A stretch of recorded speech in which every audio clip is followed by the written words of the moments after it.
Dengan kepaknya ia akan melindungi engkau, di bawah sayapnya engkau akan berlindung. Kesetiaannya ialah perisai dan pagar tembok.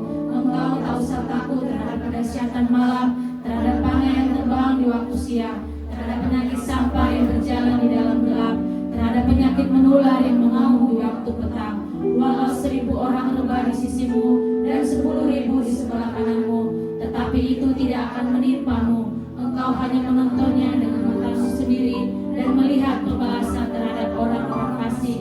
Sebab Tuhan ialah tempat perlindunganmu, yang maha tinggi telah kau buat tempat perteduhanmu. Malapetaka tidak akan menimpa kamu, dan tulah tidak akan mendekat kepada kemahmu. Sebab malaikat-malaikatnya akan diperintahkannya kepadamu untuk menjaga engkau di segala jalanmu. Mereka akan menantang engkau di atas tangannya, supaya kakimu jangan terantuk kepada batu. Singa dan ular terluka akan kau langkahi, engkau akan menginjak anak singa dan ular naga. Sungguh hatinya melekat kepadaku, maka aku akan meluputkannya, aku akan membentenginya, sebab ia mengenal namaku. Bila ia berseru kepadaku, aku akan menjawab, aku akan menyertai dia dalam kesesakan, aku akan meluputkannya dan memuliakannya. Dengan pajak umur akan kukenyangkan dia, dan akan kuperlihatkan kepadanya keselamatan daripadaku.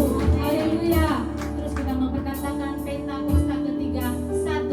Pentakosta ketiga adalah pencurahan Roh Kudus yang dahsyat di zaman ini, melebihi yang terjadi di Azusa Street. 2. Pentakosta ketiga akan mengakibatkan penuaian jiwa yang terbesar dan yang terakhir sebelum Tuhan Yesus datang kembali. 3. Pentakosta ketiga akan membangkitkan generasi Yeremia, yaitu anak-anak muda yang dipenuhi Roh Kudus, cinta mati-matian kepada Tuhan Yesus, tidak memperoleh terhadap dosa, dan akan bergerak untuk memenangkan jiwa. 4. Pentakosta ketiga lahir di Indonesia dan bergerak ke bangsa-bangsa. Gerakan ini dari timur ke barat dan akan kembali ke Yerusalem. 5. Pentakosta ketiga akan memberikan kuasa untuk menyelesaikan amanat lagu, dan setelah itu Tuhan Yesus datang kembali dengan kemuliaan Tuhan.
Haleluya.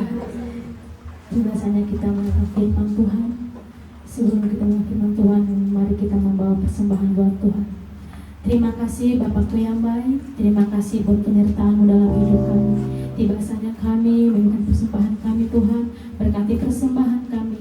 Setiap orang-orang yang memberi Tuhan Engkau memberkati. Apapun yang dikerjakan umat-umat-Mu Tuhan, Engkau buatnya berhasil. Dan kami akan siap mendengar firman-Mu Tuhan. Berikan kami sebagai tolong telinga seorang murid. Dan kami mau melakukan bagian kami melakukan firman-Mu Tuhan. Terima kasih Tuhan yang siap memberi dengan sukacita. Sama-sama katakan amin.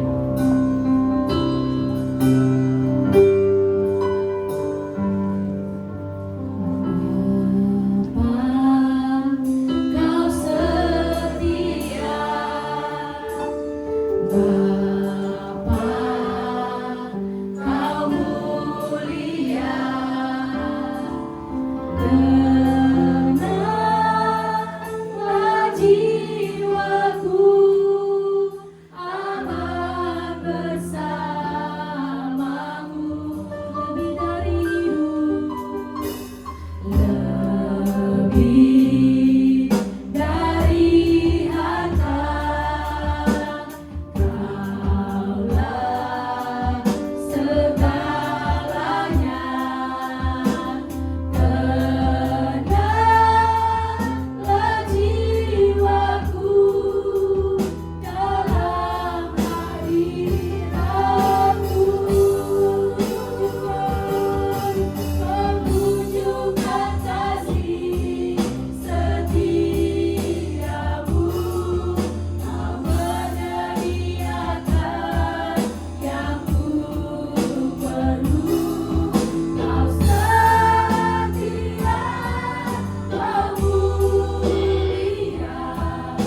hadirat Tuhan yang dahsyat, kemuliaan Tuhan yang bergulung-gulung atas kami, dan kami sekarang merasakan sukacita yang dahsyat, damai sejahtera surgawi yang tidak bisa diambil daripada kami karena menetap di dalam kehidupan anak-anak Tuhan.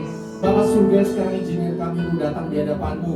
Kami mau duduk diam, kamu mau mendengarkan kebenaran firman-Mu. Bapa surgawi, kami mau menjadi seorang murid yang taat di hadapan-Mu. Lebih dari itu, kami menyerahkan hati kami semua di dalam tangan-Mu. Lepaskan hati kami yang lama, gantikan hati kami dengan hati yang baru, hati seorang murid, hati yang adalah tanah yang subur. Sia-sia firman yang kami terima berakar dengan kuat, bertumbuh dan subur, dan berbuah yang lebat dalam kehidupan kami. Supaya percaya katakan amin. Silakan duduk dalam hadirat Tuhan. Shalom. Shalom. Saya bersuka cita kalau di hari Minggu ada roh yang menyala-nyala. Ya, itu membuat kita pengen selalu datang di dalam ibadah. Ya. Tapi apa daya, hari Minggu cuma sekali seminggu. Ya. Dan berkumpul bersama dengan saudara seiman itu memberikan damai sejahtera yang tidak bisa digantikan oleh apapun. Karena di situ Tuhan Yesus hadir. Ada amin? Firman Tuhan katakan kalau 2 atau 3 orang berkumpul dalam namaku, aku hadir. Dan di dalam roh Tuhan Yesus ada di tengah-tengah kami. Amin. Kita berucapan syukur kepada kehadiran Tuhan Yesus. Ya. Next. Kita akan bahas tema kita kali ini adalah faithfulness, ya, atau kesetiaan. Apa itu kesetiaan? Yang pertama adalah kita akan lihat dulu ada satu tema bulanan di dalam bulan ini yang kita pelajari dan kitab Yosua. Ya, kemarin kita belajar mengenai legacy atau warisan. Apa yang kita wariskan kepada anak cucu kita, kepada keluarga kita, yaitu adalah iman. Di dalam iman kemudian muncul faithfulness atau kesetiaan. Jadi kesetiaan itu mulai dari Yosua kita belajar. Ada 3 bagian di kitab Yosua yang kita pelajari hari ini, yaitu pasal 23 sampai 24. Ini ada bagian terakhir dari kitab Yosua. Yosua 23 itu adalah pidato perpisahan Yosua kepada para pemimpin bangsa itu. Yang pertama adalah disampaikan bahwa Tuhan sudah memenuhi janjinya kepada Abraham, Ishak, dan Yakub. Jadi apa yang disampaikan oleh Yosua mengingatkan kembali bahwa semua janji-janji Tuhan sudah digenapi. Ada amin? Dan saya percaya Bapak Ibu Saudara sekarang juga sedang mengenapi janji Tuhan. Saya percaya setiap kalian semua di keluarga kita, di tiap pribadi kita, Tuhan sedang mengenapi janji-janjinya. Ada amin? Kemudian berikutnya adalah nasihat untuk bertekun mengasihi Tuhan. Jadi selalu dikatakan bertekunlah kepada Tuhan, jangan menolak Tuhan, karena kalau menolak Tuhan kau akan binasa. Kemudian Yosua pasal 24 dikatakan mengenai pembaruan perjanjian di Sikem. Aku dan seisi rumahku kami akan beribadah kepada Tuhan. Ini adalah komitmen kesetiaan Yosua kepada bangsa Israel. Kamu silakan pilih, mau pilih kepada Baal atau para nabi-nabi di tanah Kanaan, mana yang dipilih? Tapi aku pilih kepada Tuhan. Ada amin? Kemudian yang terakhir adalah Yosua mati dan dikuburkan. Nah, kita belajar mengenai janji Tuhan kepada Abraham digenapi. Ini nggak pernah dipelajari di gereja manapun. Nah, kita akan coba lihat apakah betul perjanjian Tuhan kepada Abraham digenapi dalam waktu yang sangat lama. Berfirman Tuhan kepada Abraham di dalam Kejadian 12 ayat 1. Pergilah dari negerimu dan dari negeri sanak saudaramu dan dari rumah bapamu ini ke negeri yang akan kutunjukkan kepadamu. Pada saat itu Abraham sedang di Mesopotamia di tanah Ur Kasdim. Umurnya dia 75 tahun. Pada saat itu Abraham menerima perintah Tuhan. Abraham ini orang kaya, konglomerat. Ya, dia punya harta kekayaan yang sangat banyak. Tetapi luar biasanya adalah Abraham mau taat. Karena Tuhan suruh, pergi aja. Ya. Dimulai dari Abraham pergi. Sampai kemudian Abraham menerima janji Tuhan mengenai anak. Itu setelah berapa? 25 tahun. Ya. 25 tahun dia menerima Ishak. Ya. Kemudian setelah Ishak besar, kemudian dia menikah.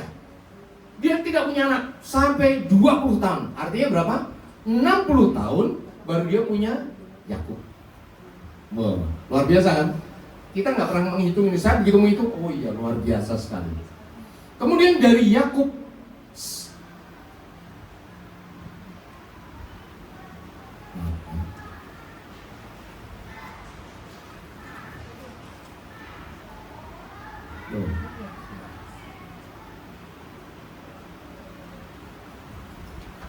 ini agak error dikit.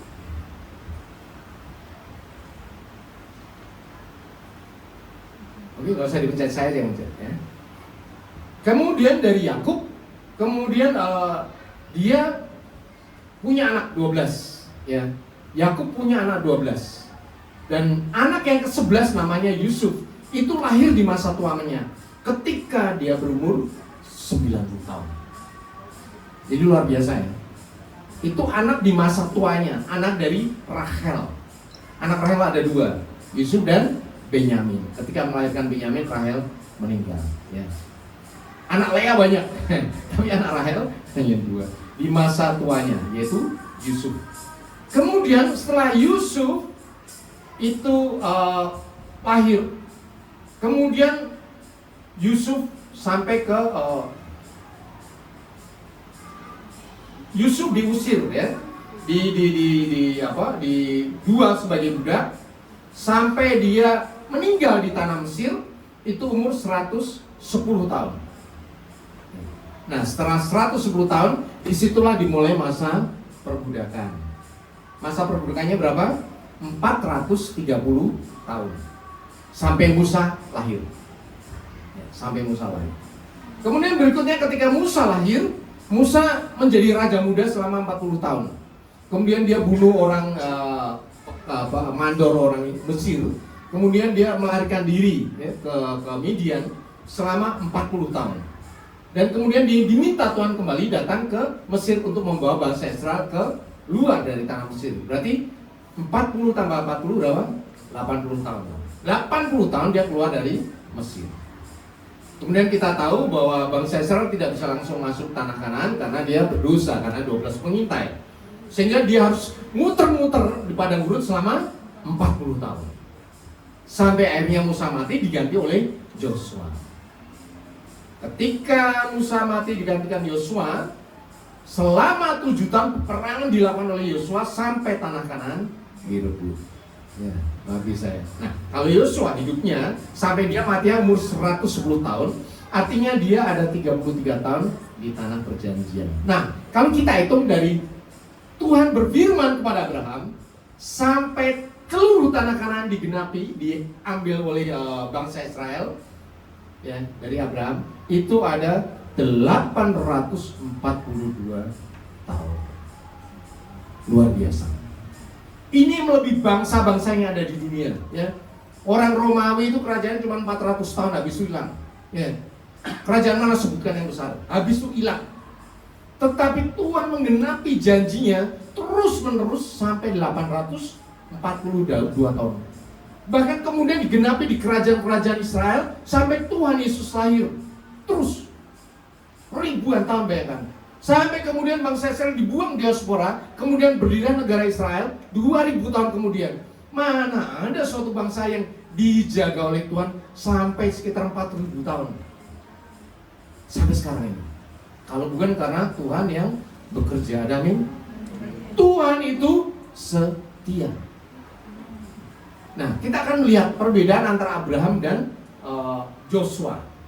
Joshua ini agak berbeda dari Musa juga. Karena Joshua adalah yang menggenapi perjanjian Tuhan kepada Abraham. Nah, kita belajar dari situ. Kita selalu tahu bahwa Joshua itu mempunyai kelebihan ketika dia menjadi pengintai. Ya. Ketika dia menjadi pengintai, Joshua dipilih dari suku Efraim. Efraim itu anaknya Yusuf. Yusuf punya 2 anak ya, Efraim yang satunya. Kemudian kita tahu bahwa ketika menjadi pengintai, 10 orang berkata yang jahat, hanya 2 yang berkata yang baik, Joshua dan Caleb.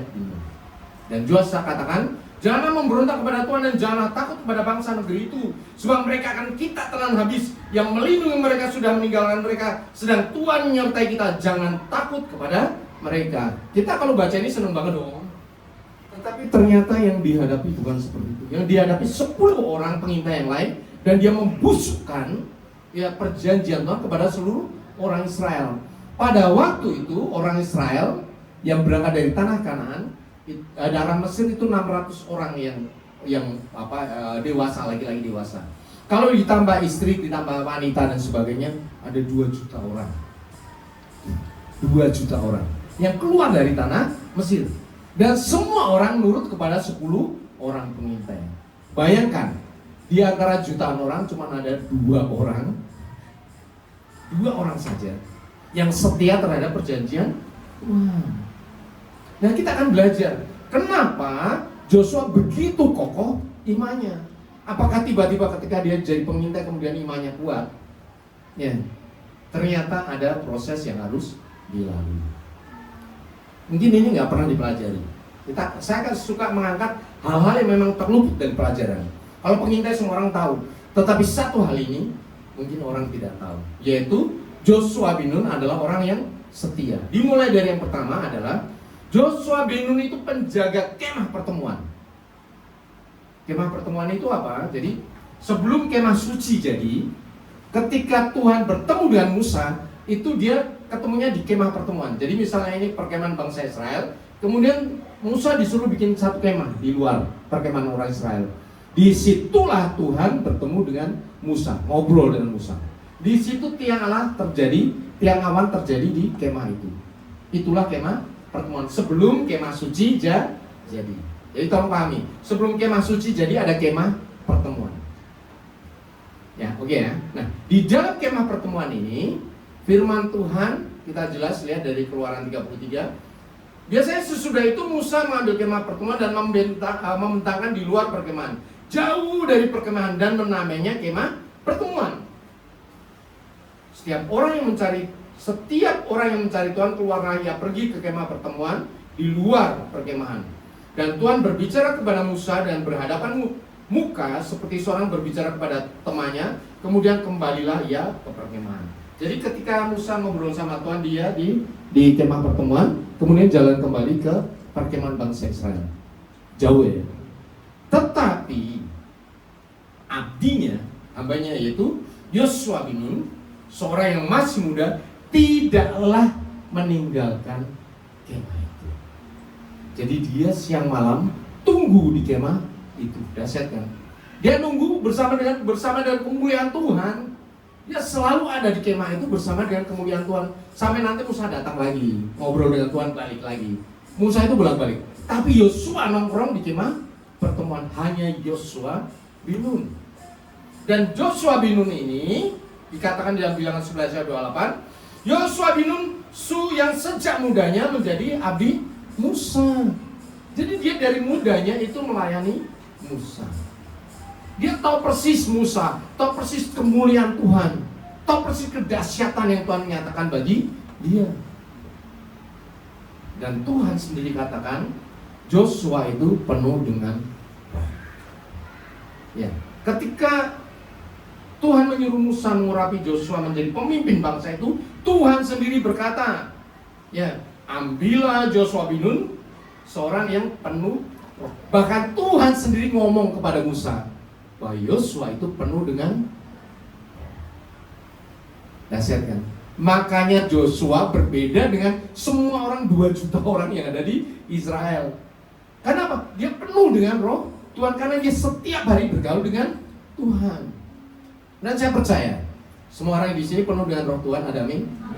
Ketika kita mengakui Yesus sebagai Tuhan dan Selamat, roh Tuhan datang kepada kita di dalam Roh Kudus. Setiap anak Tuhan penuh dengan Roh Kudus. Dan ketika kita memuji Tuhan, roh itu menyala. Makanya kita bisa rasakan hadirat Tuhan. Karena apa? Karena roh Allah ada di dalam diri kita. Ada amin? Itu bagian Bapak Ibu Saudara dan saya. Dulu Joshua satu orang, tapi sekarang enggak. Sekarang banyak orang di tempat ini. Karena semua orang penuh dengan roh Allah. Ini yang membuat orang menjadi setia. Karena kesetiaan itu sebetulnya berasal dari Tuhan. Sekarang saya tanya, di antara bangsa Israel, yang setia dan yang tidak setia, banyakkan yang setia atau tidak? Banyak yang tidak. Semuanya mati di padang gurun. Hanya Joshua dan Kaleb bin Yefune. Artinya yang setia memang sedikit. Nah kalau seperti itu di dunia ini banyak yang setia atau yang tidak? Ya pasti yang tidak dong.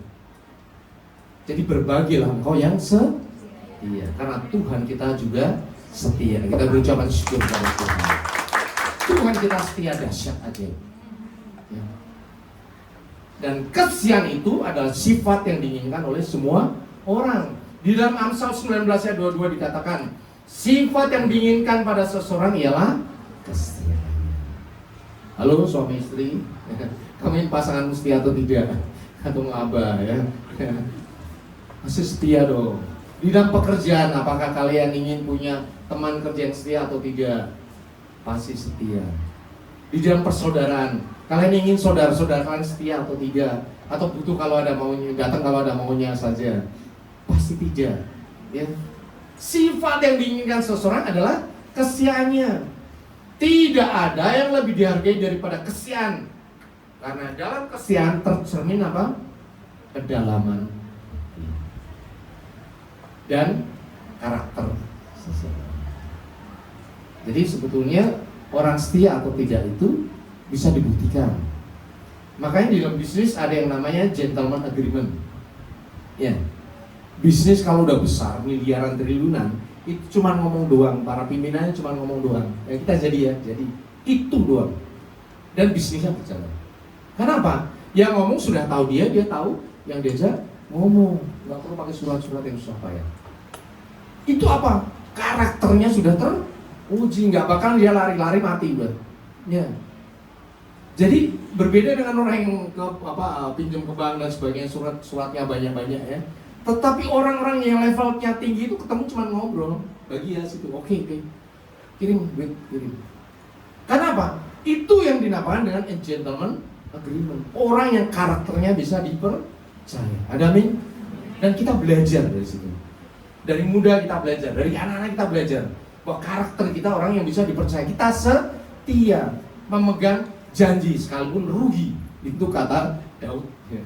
Kalau kita udah berjanji, saya tepati, walaupun rugi gua nggak masalah. Yang penting karakter saya, integritas saya bisa dipercaya. Nah berikutnya bisa dipercaya.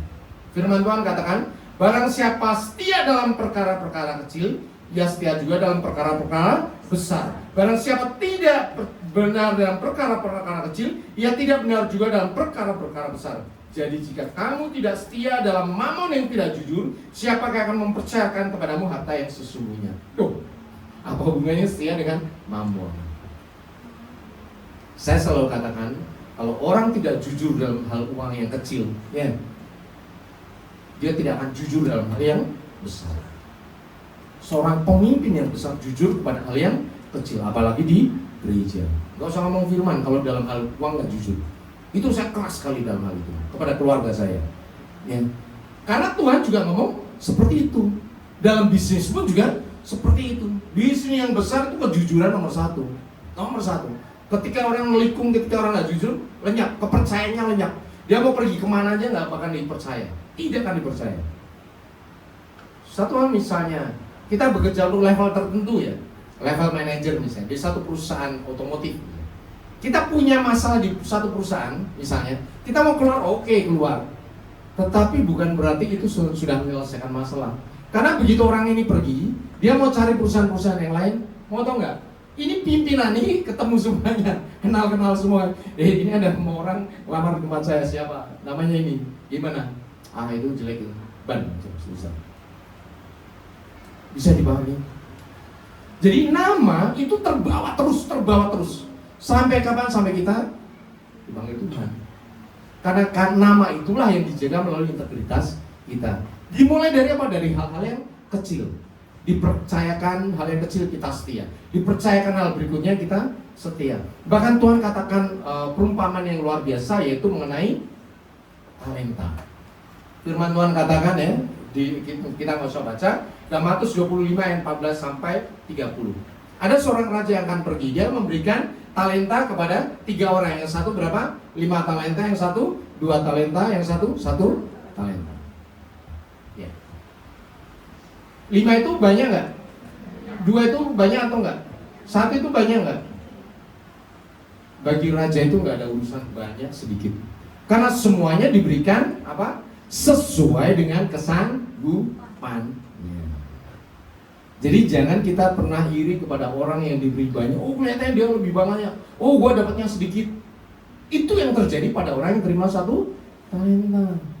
Seringkali kita berdoa, Tuhan beri aku berkat, beri aku berkat. Ya. Tuhan jawabnya dikit, jawabnya dikit. Kenapa dia kalau doa dapatnya gede-gede? Kenapa saya enggak? Ya. Banyak orang seperti itu kan. Karena Tuhan berikan sesuai dengan kesanggupannya. Contohnya kita doa, Tuhan berikan aku beras 5 kilo, berikan 5 kilo. Tetapi badan kita segini, muat nggak?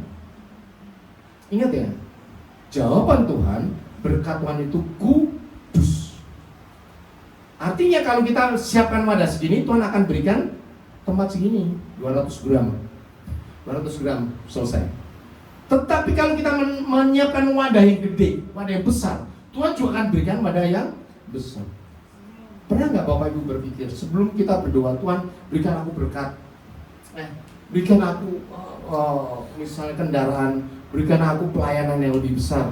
Sebelum Tuhan berikan doa-doa kita akan apa? Ditempa oleh Tuhan. Justru lebih banyak masalah yang kita terima daripada berkat yang kita terima. Kenapa coba?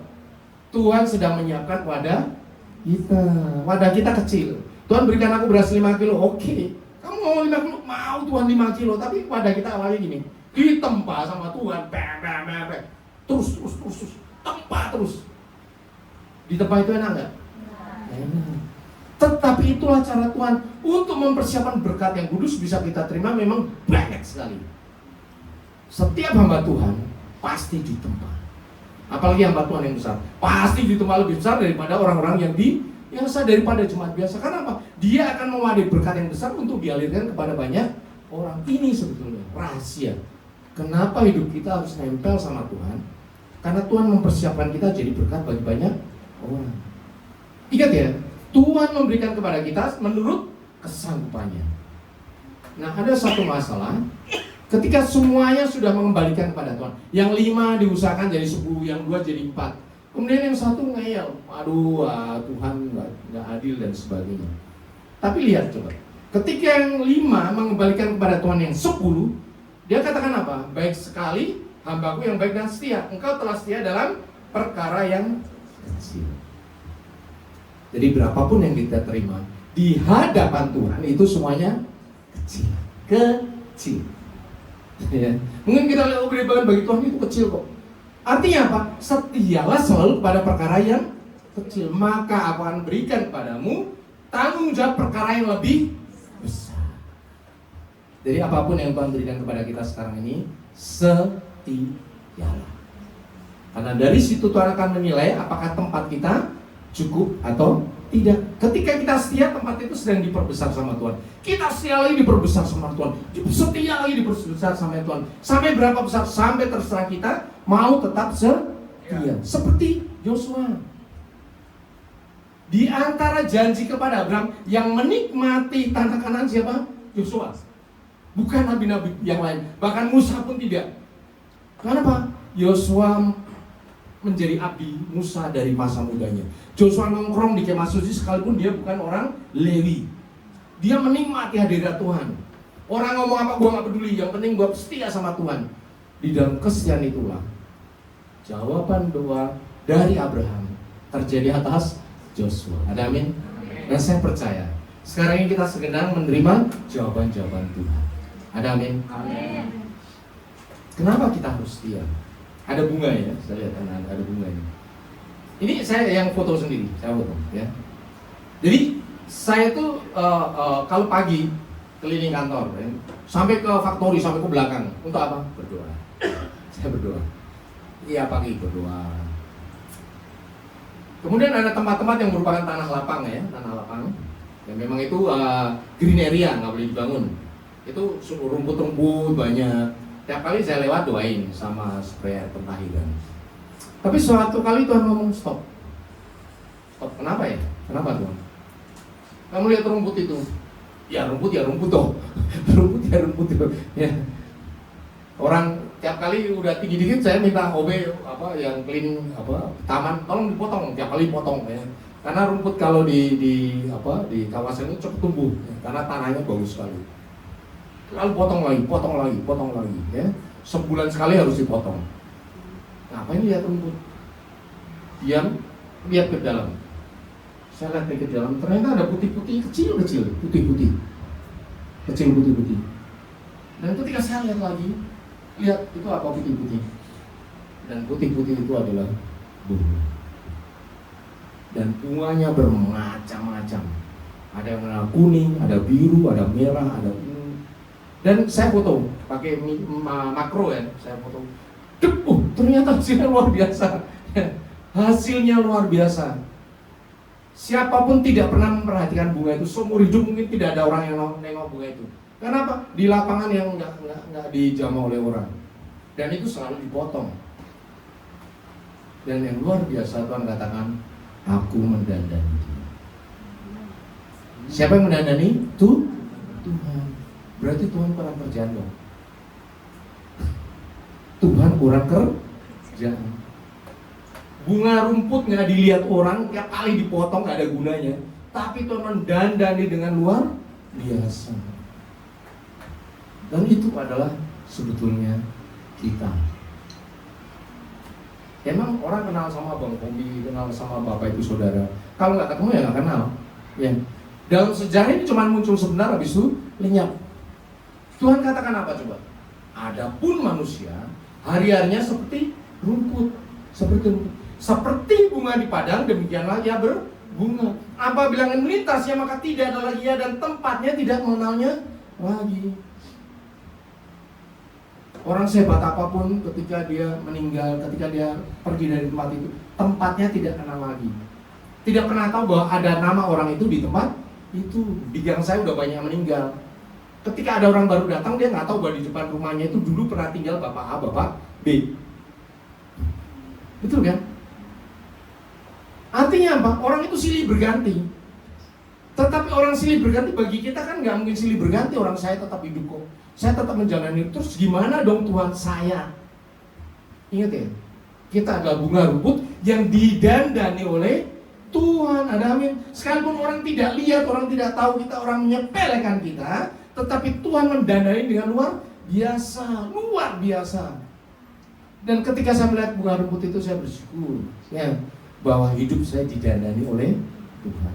Sekalipun orang nggak peduli sama saya nggak peduli, karena Tuhan peduli sama saya. Tuhan peduli sama Bapak Ibu dan Saudara. Ada amin. Hidupmu di tangan Tuhan dahsyat. Sekalipun orang tidak memandang kamu, sebenarnya kamu hilang lenyap, tetapi Tuhan mendandani kamu dengan luar biasa, menjaga hidupmu dengan luar biasa. Amin. Karena apa? Tuhan itu setia. Tetapi kasih setia Tuhan dari selama-lamanya sampai selama-lamanya. Atas siapa? Atas orang-orang yang takut akan dia dan keadilannya bagi anak cucu. Bagi siapa? Bagi orang-orang yang berpegang pada perjanjiannya dan yang ingat untuk melakukan titahnya. Saya suka pada ini, ayat ini. Tetapi kasih setia Tuhan dari selama-lamanya sampai selama-lamanya. Bagi siapa? Bagi Bapak Ibu dan saya. Bagi saudara dan saya. Bagi kita semua. Ada amin. Kita mengucapkan syukur kepada Tuhan dahsyat dan ajaib.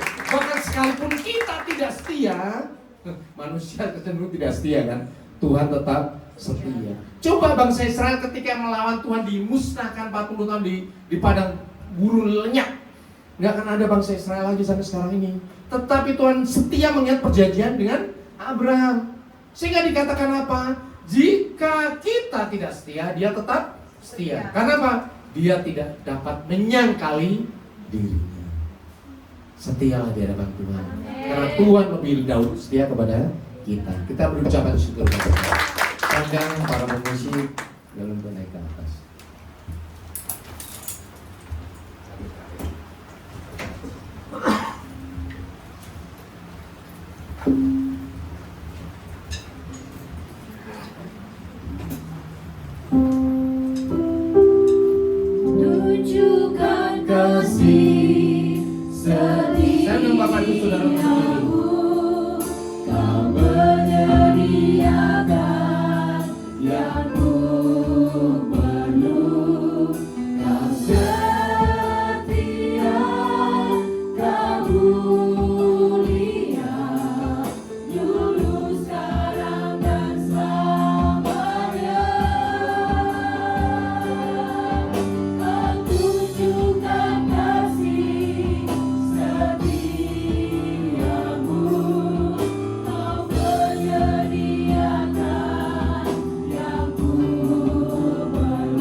lebih dahulu setia kepada kami. Sekalipun kami seringkali tidak setia ya Bapak, ampuni kami. Sekarang kami belajar ya Bapak. Kami belajar bahwa kami adalah bunga rumput yang tidak ada artinya di masyarakat dimanapun. Karena sebentar kami hidup dan sebentar juga kami akan lenyap. Tetapi kasih setia Tuhan dari selama-lamanya sampai selama-lamanya atas kami semuanya. Dalam nama Tuhan Yesus. Engkau berharga di mata Tuhan. Karena itulah Tuhan mendandani engkau dengan luar biasa. Tuhan memberkati engkau dengan luar biasa. Tuhan menjaga engkau dengan luar biasa. Bagi orang kau adalah bunga rumput, tetapi bagi Tuhan kau adalah biji mana Tuhan. Tuhan mempunyai rencana yang besar bagi kau di dalam nama Tuhan Yesus. Rancangan keselamatan bukan hanya bagi dirimu, tetapi bagi banyak orang. Kau akan dipakai Tuhan secara dahsyat luar biasa di dalam nama Tuhan Yesus. Firman Tuhan terjadi atas engkau ketika kau setia. Kuasa Tuhan terjadi atas engkau ketika kau dengar dan menjadi pelaku firman Tuhan. Kasih setia Tuhan akan menjaga engkau. Ya Bapa, mau berhenti berkata-kata, tetapi Roh Kudus dalam diri kami terus menyatakan setiap kebenaran firman Tuhan terjadi atas kehidupan kami, selalu mengingatkan kami untuk menjadi pelaku firman Tuhan yang taat dan setia, selalu lapar dan haus akan kebenaran firman Tuhan. Biarkan kesetiaan menjadi bagian kami di dalam kehidupan kami, di dalam pelayanan kami, di dalam keluarga kami, di dalam pekerjaan kami, di dalam apapun yang kami lakukan, di dalam usaha kami. Kesetiaan itu yang membuat kami punya integritas, karakter yang kuat. Kami dikenal oleh banyak orang karena kami setia. Karena Tuhan mengasihi kami, maka kami mengasihi semua orang. Di dalam nama Tuhan Yesus, semua yang percaya katakan amin. Kita buka bersyukur.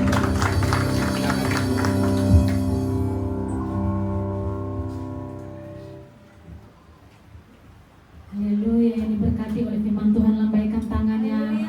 Haleluya. Terima kasih buat firman-Nya Pak. Sebasanya kita melakukan pengumuman sepekan.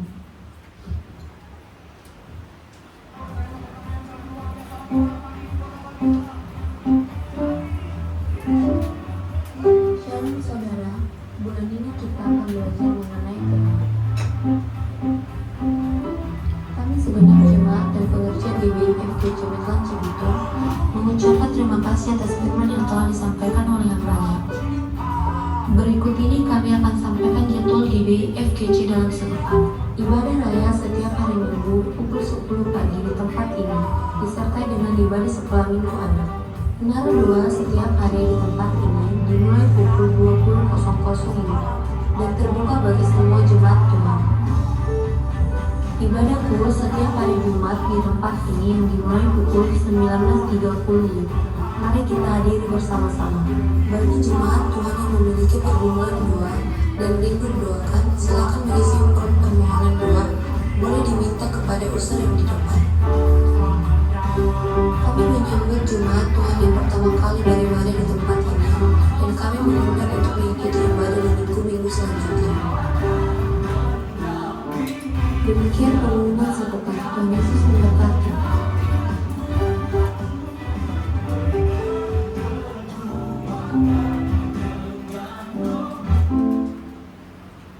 Haleluya, kami mengundang buat umat Tuhan yang baru pertama kali ibadah di tempat ini cukup melambaikan tangannya. Haleluya, haleluya. Selamat datang, kami mengundang ibadah juga untuk beribadah di tempat ini. Haleluya, mari kita bangkit berdiri, kita mengakhiri ibadah kita. Ku nyanyi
Benar ya Tuhan, Engkau Allah kami, Tuhan Yesus.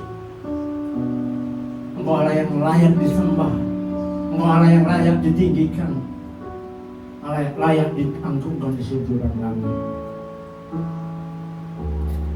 Sungguh besar kasih setiamu Tuhan terhadap kami. Kasih, karunia, dan rahmat selalu baru dan kehidupan kami. Itu karena kasih setiamu terhadap kami Tuhan, terhadap anak-anakmu tempat ini ya Bapak. Kami sungguh bersyukur Tuhan. Bukan pagi hari ini yang begitu luar biasa. Kami semua ya Tuhan yang ada datang pada hari ini Tuhan. Kami semua sungguh-sungguh diberkati oleh berkat firman-Mu ya Tuhan. Engkau telah ajarkan setiap kami pribadi lewat pribadi pada saat ini Tuhan. Untuk kami setia selalu terhadap Tuhan. Setia kepada panggilan yang telah Kau berikan setiap kami Bapak. Terima kasih Bapak buat hamba-Mu ya Tuhan. Bapak Indri ya Tuhan, Pak Gembala Indri yang datang menyajarkan kami, telah mengingatkan setiap kami. Engkau yang terlebih dahulu setia Tuhan terhadap kami. Dan pada saat itu Tuhan Kau telah ingatkan kami untuk kami senantiasa terhadap panggil yang Kau berikan kepada kami. Terima kasih ya Bapak, terima kasih Tuhan Roh Kudus. Berkati hamba-Mu Bapak Indri yang Kau tempatkan di tempat ini Tuhan, untuk menjadi gembala di tempat ini ya Bapak. Berkati Tuhan setiap pelayanannya Tuhan. Hamba-Mu ini yang selalu dengar dan Engkau Tuhan. Apapun yang ada isi hari Tuhan, Engkau telah sampaikan pada hamba-Mu ini, dan tersampai juga pada jemaat-Mu di tempat ini ya Bapak. Terima kasih ya Bapak, terima kasih ya Roh. Engkau tambahkan nama-Mu di kesehatan kekuatannya Tuhan. Biarlah Tuhan dimanapun hamba-Mu ini berada, tudung kemuliaan Tuhan, perlindungan Tuhan, penjagaan Tuhan, penyertaan Tuhan selalu ada pada hamba-Mu Tuhan. Berkati Tuhan Ibu Indri, berkati anak-anaknya Bapak, keluarganya yang selalu setia terhadap Engkau ya Tuhan Yesus. Kau berkati semua Tuhan, kesehatan kekuatannya keluarganya Tuhan. Terima kasih ya Bapak. Kami serahkan hamba-Mu ini beserta keluarganya dalam tangan kasih kuasa Tuhan. Kami juga berdoa Tuhan, kami juga sungguh mengucap syukur pada hamba-Mu yang melayani pada ibadah raya pagi ini Tuhan. Mulai di asar, singer, worship leader, OHP, semua ya Tuhan, imam musik, semua yang terlibat di dalam pelayanan pagi hari Tuhan. Kami sungguh-sungguh mengucap syukur ya Bapa. Melalui hamba-Mu ini Tuhan, kami boleh merasakan hadirat Tuhan. Kami boleh merasakan kuasa Tuhan. Kami boleh merasakan Tuhan ada di dalam ibadah raya Tuhan. Kami merasakan damai sejahtera Tuhan. Kami boleh merasakan sukacita yang begitu luar biasa dari Tuhan. Berkati hamba-Mu yang melayani Tuhan, berkati keluarganya. Berkati lebih-lebih kesehatannya Tuhan. Terlebih Tuhan, sempurnakan setiap pelayanan mereka Tuhan, hari lepas hari Tuhan. Terlebih Tuhan, ampuni hamba-hamba-Mu dia Tuhan. Apabila dalam setiap pelayanannya Tuhan ada yang tidak berkenan di hadapan Tuhan, kami datang merendahkan diri untuk minta ampun terhadap Tuhan. Biar setiap pelayanan kami Tuhan selalu berkenan dan memuliakan nama-Mu Bapa. Terima kasih Bapa. Saat itu Tuhan kami berdoa juga buat gembala rayon kami, Bapak Andi Markus Tuhan, Gembala Rayon 18 Tuhan. Kami tidak tahu dimanapun hamba-Mu berada saat ini dalam melayani Tuhan. Satu hal yang kami percaya Bapa, malaikat Tuhan selalu ada di dalamnya Tuhan, mengawali, menjaga, menyertai hamba-Mu dimanapun hamba-Mu melayani Tuhan. Berkati Tuhan setiap pelayanannya Tuhan. Kiranya hamba-Mu ini Bapa, jiwa-jiwa menangkan bagi Tuhan. Berkati keluarganya, berkati anak istrinya Tuhan. Berkati semua orang yang bertalian darah dengannya Bapa. Berkati juga staf gembala, para wakil gembala Tuhan. Berkati semua Tuhan. Biar mereka bersatu hati untuk memenangkan jiwa-jiwa di sekitar Bekasi, kabupaten dan kota Tuhan. Terima kasih Bapak. Kami serahkan Tuhan kepada rakyat kami di dalam tangan kasih kuasa Tuhan. Kami juga teringat Tuhan dengan gembala pembina kami Bapak Insinyur Niko Harjo Tuhan. Hamba-Mu yang peka akan suara Tuhan. Kami sungguh mengucap syukur buat hamba-Mu Tuhan. Melalui hamba-Mu dia Bapa, kami boleh menerima visi-visi-Mu yang dari Tuhan. Berkati Tuhan para wakil-wakilnya Tuhan. Berkati staf-staf yang ada Tuhan di Kelapa Gading Tuhan. Terima kasih Bapak, kami serahkan Tuhan. Gembala pembina kami di dalam tangan kuasa Tuhan. Terima kasih Bapak, kami sangat syukur Tuhan. Kami juga berdoa buat pemerintahan kami yang ada Tuhan. Kami yakin percaya Tuhan, pemerintahan kami yang tingkat terendah sampai ke atas Tuhan, semua berasal dari Tuhan. Berkati Presiden kami Bapak Joko Widodo. Berkati Wakil Presiden kami Bapak Maruf Amin ya Bapak. Kau berikan Tuhan pemerintahan kami yang begitu luar biasa, yang takut akan Engkau Tuhan. Terima kasih Bapak, kami serahkan pemerintahan kami dalam tangan kuasa Tuhan. Kami juga berdoa buat jemaat-Mu yang hadir pada malam hari ini, pada pagi ini Bapak.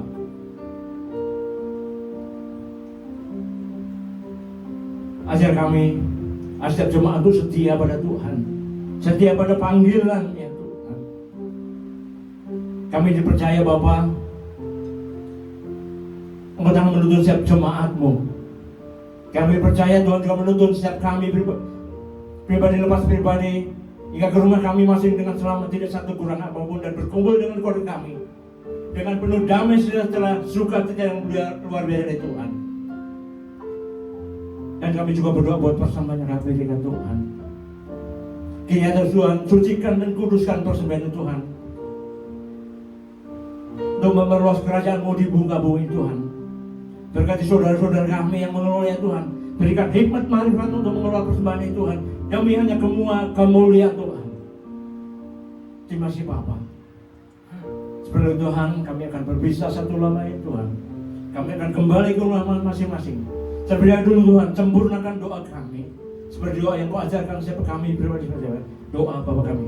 Bapa kami yang di surga, dikuduskanlah nama-Mu.